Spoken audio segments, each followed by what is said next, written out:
आज म चाहिँ स्याउला काट्न गएको थियो, मेरो हातमा घावै घाउ भयो।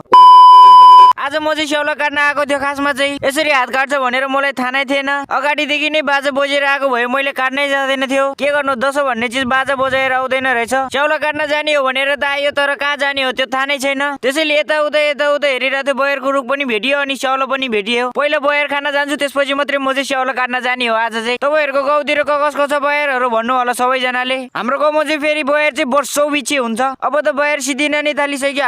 हाम्रो बयर चाहिँ सिद्धिने बेला भएको थिएन, चरा चुरुङ्गीहरूले खाएर सिद्धिन थालेको हो। स्याउला काट्नु पर्यो भनेर गएको, हात त लडेरै काटिदियो। लडेर धेरै घाउ त भएन, तर थोरै घाउ चाहिँ भयो। तर दुख्न चाहिँ अहिलेसम्म मलाई दुखेकै छैन। त्यसैले अब म स्याउला काट्छु बट्टाबटै। आज मैले स्याउला काट्दाखेरि आफ्नै बारेमा एउटा स्याट खतरा मजाले हानेको छ। त्यो स्याट भिडियो चाहिँ यो भिडियो भन्दा अगाडि नै आउँछ। त्यसैले यो भिडियो र त्यो भिडियोलाई सबैजनाले माया गरिदिनु होला। भिडियो चाहिँ धेरै लामो भयो होला। आजको लागि चाहिँ सबैजनालाई बाई।